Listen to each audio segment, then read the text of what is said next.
follow the line, and up you go. Now, sometimes when we lose them or they walk away after a big meeting or something, I have like a friend, Bob and Kathy, that come over from Santa Rosa, and they watch all the time. Well, he brings a small halogen flashlight, and as long as your beam is kind of picking up and going out there with a little flashlight, it helps. But now I've got green lasers, and Radio Shack has one. I don't know, should they pay us extra for this advertising? Yeah, they should, for you anyway, at least. Yeah, they could send me some free lasers. It'd be fine. And then on the computer, a friend of mine ordered some extras and got me some, and they're like $17, and they're 30 amp or 30 whatever they are, and there's some 50s. So now I'm taking them and attaching them to each one of the glasses. Okay. String, and then and then hopefully they don't keep disappearing after people come. Tell me about the third generation glasses, and there's a fourth generation coming out. Will that make a big difference? Well, the fourth generation from my friend Michael, that's in San Francisco, that has the night vision company. And I trust a lot of his judgment because he really has knowledge and has been helping me out a lot. He says that in theory, there's not really a fourth generation. It's kind of a hyped-up third generation or enhanced. And there are some other things, but they're not available yet to the public. And the leery thing about the whole deal is that we can only get certain grade night vision in this country. You can't ship it out of that country. I didn't know that. And they will give you 7 years in federal prison for it. And I have massive people want me to go to other countries and put on a Skywatch there, but the government will not let me exit with these glasses to show them. Well, these are military grade, right? Yeah, they're military grade, but still the technology is like law enforcement offices and stuff use it. And our citizens are able to get them. When we see movies of soldiers or police officers going into a house, totally dark, but you can see the green of their vision, right? You can see like how the soldier, because you see the tip of his rifle, for example, his gun. Is that the kind of goggles we're talking about? The kind of binoculars? Very similar. Okay. You see it in Iraq a lot. The guy's there and has his glasses up on his helmet, or he's holding them in his hand, and that they're called PVS 7s, military industrial grade. How do they work, Ed? Well, basically they're focusing and illuminating the light, and they used to call them a starlight scope, and now it's changed, and it's not basically infrared. It's a process of collecting the light at different ranges and do that. Some night I'd like to get Michael, who owns his company, and give him 15 minutes on your show, and I'm going to tell you, he could enlighten the world. This guy's a genius, Enlighten the world? That wasn't a pun, was it? Well, let me put it this way. The government is now making attempts. I don't know what it's going to be like after Obama, because there was AB and then there's Obama. Yeah.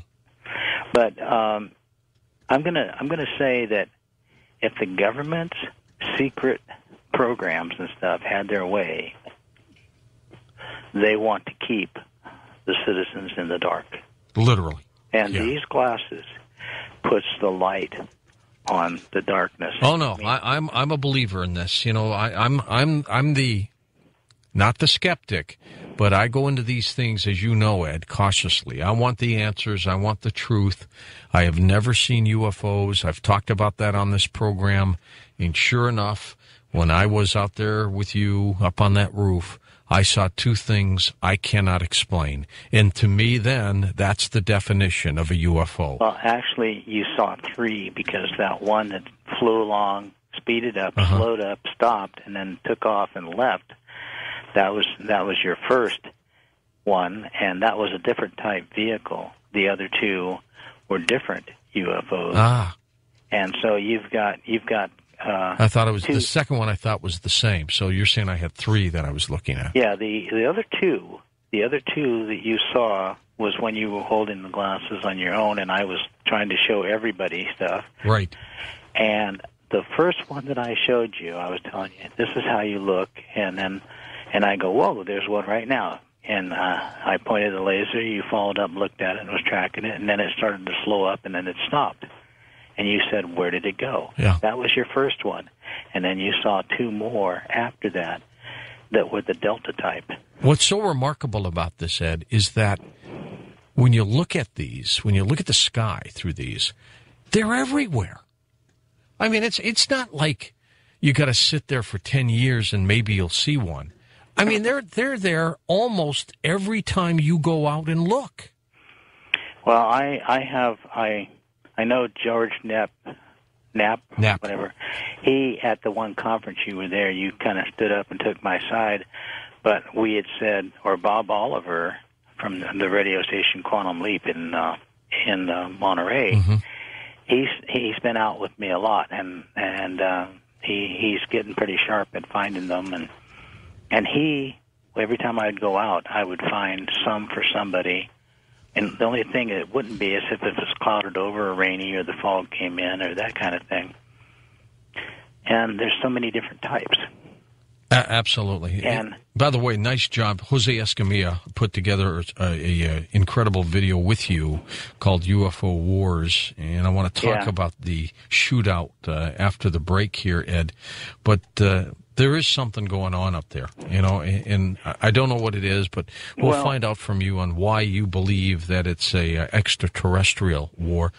I wonder, do you think that our astronauts, when they go up in the shuttle, they see these too?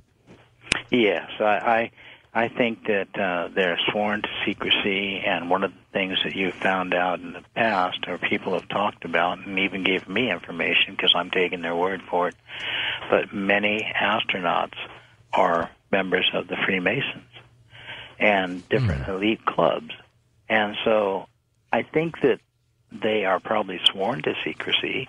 I think that we have a great fleet of military craft that belong to the world and is maybe managed by the U.S. government or the secret part of the government. And, I've got to tell you that we are losing and others are losing, and the men that are flying those need to be recognized. There's people out there that are really brave, and they're flying out into space, and they're guarding our world. They're flying out beyond that, and they're losing their lives and not getting any recognition. They're not getting notarized for what their bravery is. I mean, how many people would want to fly out into space knowing that you may be lasered into a little piece of dust and never see your family or see Earth again? And those people need to have recognition. They need credit. I mean, when you talk about heroes and bravery, how about we strap you in an aircraft like that and send you out 1 million miles into space, and it's all being kept secret? What percent of these UFOs that we see do you think may be man-made? Well, man-made, I think there's humanoids all over the galaxy. And I don't know which ones are peaceful and friendly or which ones want to take us over or which ones want to protect us. So I think that the good bulk of what I'm seeing now on patrol and circulating around the globe all the time is man-made, and I think our secret program has been producing them very heavily. All right, let's find out what's going on. Your opinion when we come back, Ed Grimsley. Hey, for just pennies a day, you can get StreamLink podcasts, downloads of past programs that will expand, by the way, Just a neat combination of coast to coast. You can subscribe to Streamlink by going to coasttocoastam.com and just click the link there for Streamlink. And also, those of you who haven't signed up,